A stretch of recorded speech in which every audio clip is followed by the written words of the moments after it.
striving for no homeless animals to be killed. That's why animal rights activists came to Big Spring today, and that's just one of many things they want to see changed.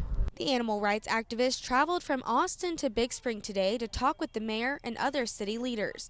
They say they have a long list of concerns that will be presented to the mayor. Things like putting down animals when there is available shelter space is on the top of the list. They say almost all Texas cities have found a solution for that, and it's time that Big Spring joins in those efforts. Coming up tonight at 6, we'll bring you what solutions were discussed in that meeting today, and you'll hear from those animal rights activists that traveled to Spring for that meeting with city leaders. For now, reporting in Big Spring, Kayleen O'Brien, News West 9.